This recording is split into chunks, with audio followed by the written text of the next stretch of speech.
जी नाज़रीन, राज़ी दिरो मां ख़बर आहे। रिपोर्ट अंसार अहमद मिरानी जी रिपोर्ट मूजिब राज़ी दिरो भरिसां कचे जे इलाइक़े ॻोठ खानड़ नारेजो में पुराणे कारण तकरार तां 17 वरनि जो नौजवान शकील अहमद वल्द खेर मोहम्मद नारेजो क़तल थी वियो।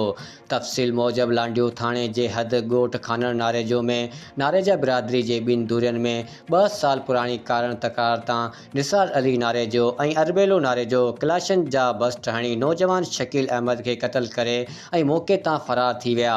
राब्ते करण ते ॻोठ जे चङे मुड़ुस ॿुधायो त 2 साल अॻु मक़तूल ते कारण जो इल्ज़ाम हुयो, जंहिंजो फ़ैसिलो बि कयो वियो, पर धुरियूं उन फ़ैसिले ते रज़ामंद न थियूं।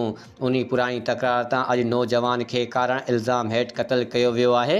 राब्ते करण ते लांडियो थाणे जे SHO आज़ीम मेमण ॿुधायो त मौक़े वारदात ते पहुची लाश तौहील में वठी गम्स अस्पताल गंबट खणी वञी रहिया आहियूं, जिथे ज़रूरी कार्रवाई बाद लाश वारसनि हवाले कयो वेंदो।